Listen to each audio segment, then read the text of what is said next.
بسم الله الرحمن الرحيم الرحمن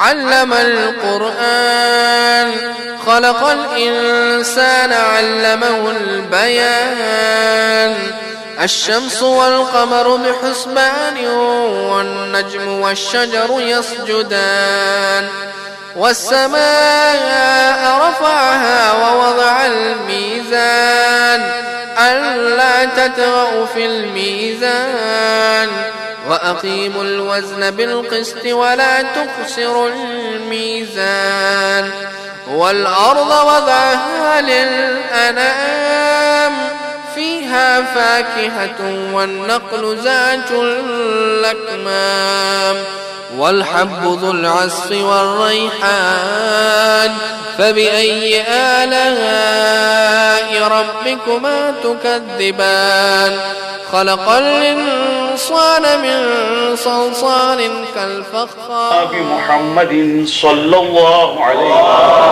وسلم وبآله الطيبين الطاهرين المعصومين واللعنة الدائمة على أعدائهم ومبغضيهم وغاصبي حقوقهم من ليلنا هذا إلى يوم الدين. أما بعد، فقد قال الله سبحانه تبارك وتعالى في الكتاب المجيد والفرقان الحميد: بسم الله الرحمن الرحيم. وكأي من نبي قاتل معه ربيون كثير وما وهنوا لما أصابهم في سبيل الله وما ضعفوا وما استكانوا والله يحب الصابرين. وما كان قولهم إلا أن قالوا ربنا اغفر لنا ذنوبنا وإسرافنا في أمرنا وثبت أقدامنا وانصرنا على القوم الكافرين. فآتاهم الله ثواب الدنيا وحسن ثواب الآخرة والله يحب المحسنين. صلوات اللهم صل على محمد وآل محمد.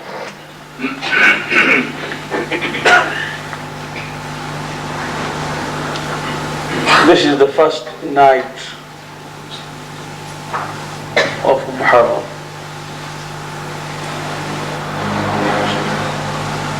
For the benefit of those who may understand in English alone and for those who may be bilingual, let us remind ourselves that from now onwards till on the day of Ashura, we are not going to be alone in this Imambar. On every night, we are going to be in company of that said mother of Imam Hussain alayhi salam, whose name is Fatima Zahra, who was concerned about the commemoration of the tragedy ever since Imam Hussain was born. When she asked her father, when she was told about the martyrdom, as to whether there will be anyone to mourn him, to cry over him, to shed tears over him, and the Prophet wept. And then he told her that I shall not be alive, Ali will not be there, Fatima, you will not be there, Hassan will not be there.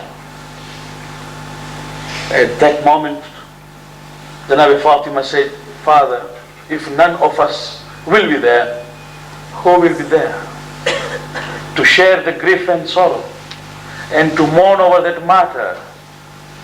And the Prophet said, Fatima, Allah is going to create a class and group of people who will, till the day of judgment, assemble on occasions to remember the martyrdom of Karbala and shed tears forever, so that the mission of Hussein ibn Ali remains alive forever. Remember, history is not only a bundle of events which have gone by. History is never dead, especially so if it is a history pertaining to the truth. We can remember many things of the past which may not be important. We can easily forget. Remembering those frivolous events and insignificant matters might not be very important. But you can't forget those affairs and those matters and those events which have a telling effect upon your making, upon your existence. Let us take an example of this Imam Bar. In this hall, which is still not yet ready, we are sitting tonight in fulfillment of our prayers to God last Muharram, that we be granted opportunity to celebrate Muharram in a new building. But ever since we prayed, ever since we called for that assistance from Allah, till today there has been history.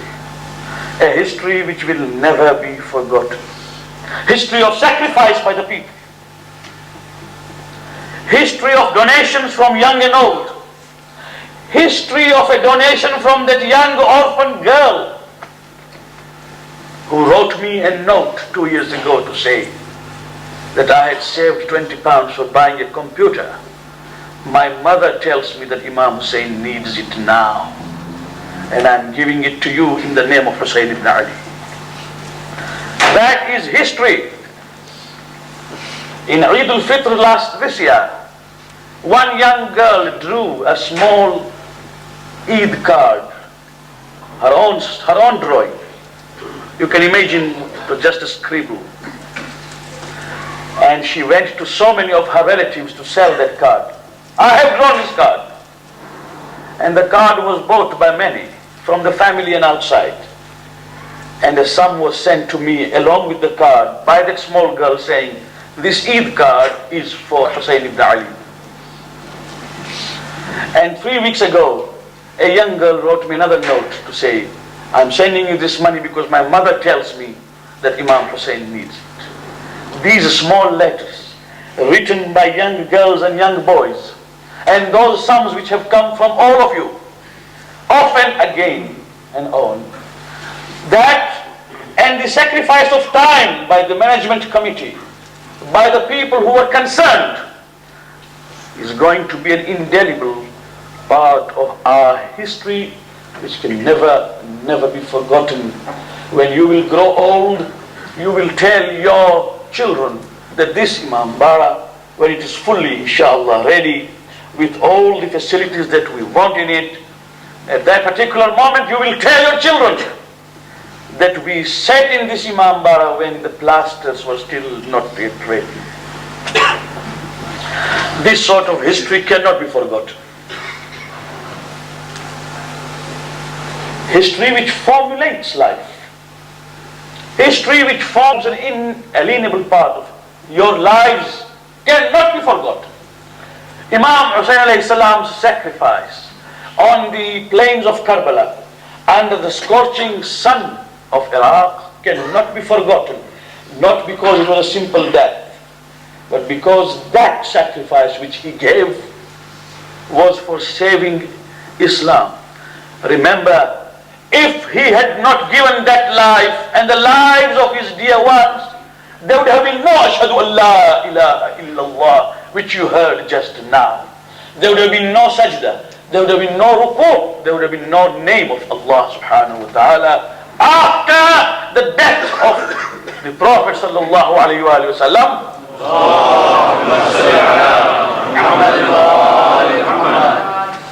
There was a systematic effort to kill Islam. Abu Sufyan used to tell people, I thought when Muhammad will die, there shall be no Islam. إِذَا مَاتَ مُحَمَّدٌ مَاتَ دِينُ. When Muhammad will die, his deen and his religion will also die. And look at what has happened. It has not died. We thought if Muhammad had a son, the son will inherit. But Muhammad died without a son. We were so hopeful, so optimistic. There is none to carry on the message. But who is carrying on the message? We do not know. At that time, Ali ibn Abi Talib was there in the mosque. He heard Abu Sufyan say this, and he answered him and said, it is not Muhammad's mission, it is the mission of Allah, Al-Hayyul Qayyum, ever living, ever sustaining. And if he is the guardian of that mission, it will not die. It has come to stay till the day of judgment. But there was an effort. And the effort was such that on Wednesday, Muawiyah could lead Muslims for Jummah prayers. Wednesday. Muruj al-Dhahab, the earliest historian, Mas'udi, writes in his famous book, Muruj al-Dhahab, that when the army for Battle of Siffin was about to move, to be mobilized, people told him, Muawiyah, wait for Jum'ah, we shall move after Namaz Jum'ah. It was Wednesday. He said, don't worry, tell the Syrians to assemble, I will lead Jum'ah prayers on a Wednesday. And he led the prayers and people followed. Not only that, once a person from Kufa entered Syria with a camel, a she camel.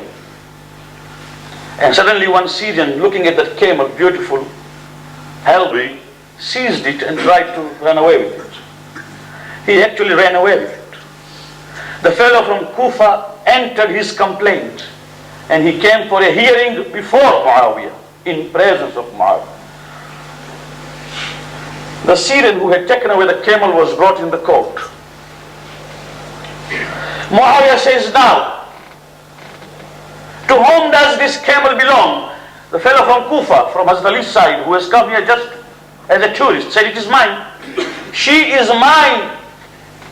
And the Syrian fellow says, O King Muawiyah, this is a he camel, and he is mine.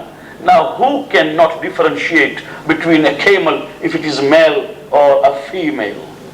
But there were 40 Syrian witnesses in the court of Muawiyah to give witness that this is a he camel, a male camel, and it belongs to Syrian. The Kufi fellow was weeping, crying. He said, Muawiyah, any sensible man can see, even you can see, that this is not a he camel, it's a she camel. It's a female. The answer given by Muawiyah was, I'm sorry, he has got 40 witnesses that this camel belongs to him. When he took away the camel, at that time the Kufit fellow was left alone. Then Muawiyah called him near and said, look, come here. I am not a fool. I know that the camel is male. But have you seen the type of men I have around me? Tell Ali ibn Abi Talib that I have people who can't distinguish between male, female. If I want to tell them that Ali is munafiq and murtad, I can. If I want to tell them that Islam is no more, I can. They are the people who will believe in me blindly. It was because of this that even after the events of Imam Hassan's, we find that people believed that Hussein ibn Ali was a rebel, was just who had stood up in revolt against the prevailing caliphate, and therefore it was political. People were being led astray. Sharia was being attacked. At that particular moment, when Hussein ibn Ali stood up, Imam Hussein alayhi salam, he stood up to save Sharia and to save the attack on the tenets of Islam. With his blood which has been shed on the plains of Karbala, La ilaha illallah, Muhammadur Rasulullah has come to stay forever. Now, when we know that he has given his life for truth, we remember him it is a tragedy, therefore we remember him with tears. I have only one question. When do you shed a tear? Either when you are extremely happy or when you are very sad. Sometimes when you are extremely happy and elated, you do shed a tear of happiness. A calamity is over, adversity is over. At that time, sometimes a man, in expression of thanks to Allah, weeps. And sometimes, when he's too very sad, he weeps. But there is a third opportunity and occasion when a man weeps. It's neither for pleasure nor for sadness. He weeps when he understands the truth.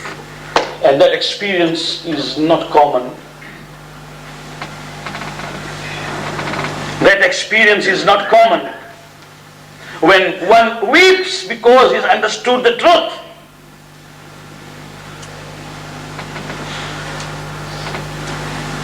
When the delegation came from Ethiopia to meet the Prophet, they asked the Prophet to read something from Quran. And the Prophet recited those ayats from Quran and they listened. After having listened, they wept and they cried. Tears rolled up and down the cheeks. Quran describes this.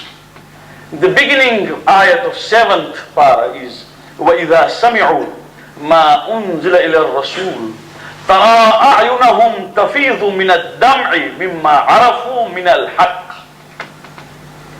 When they heard that which has been revealed to the Prophet, you find tears rolling down their cheeks. For the truth they have understood. For the truth they have understood. When you understand the truth, you weep. That weeping is sublime and it is not comparable. We do not weep only because Hussein ibn Ali, who was beheaded, only it's not that matter. It's not because Ali Asghar was hit with an arrow. That of course moves us. It gives us a jolt. And it also evokes in us some grief. But the fact is this, that a person has come out so selflessly to give away everything he possesses so that man may be saved and delivered. That is something very great. And when we understand the truth, it's at that time that our eyes get moist. And to cry and to weep has been recommended. It has been recommended that these are the nights of grief and the days of grief. And inshallah, as I go on in Urdu, I will explain further as to what is the meaning of this. But when somebody gives his life in a tragic way, then of course we remember him if it is for truth. My question is, if somebody were seen laughing, I can take objection and believe that perhaps he's laughing at me. But if somebody is weeping and crying, there is no one sensible who can take any objection. Even then, despite that, the whole world is asking us, why do you cry? They label us as people who cry always. Millate giryakon, a community which always cries. My question to them is that why do you not like us cry? If we were to laugh, you might have objected to say that you are laughing at us, ridiculing us. But we are weeping, leave us alone. Why do they take objection? The objection against weeping of a community which believes in Sayyidul Shuhada and Ahlul Bayt is only because of one reason, which I shall develop later on, fearlessly. Whoever wants any references can come, and his references will be provided. Fearlessly I say, that people object to your and mine and everybody's weeping on the tragedy of Karbala because it gives occasion to one question: who killed Imam Hussein?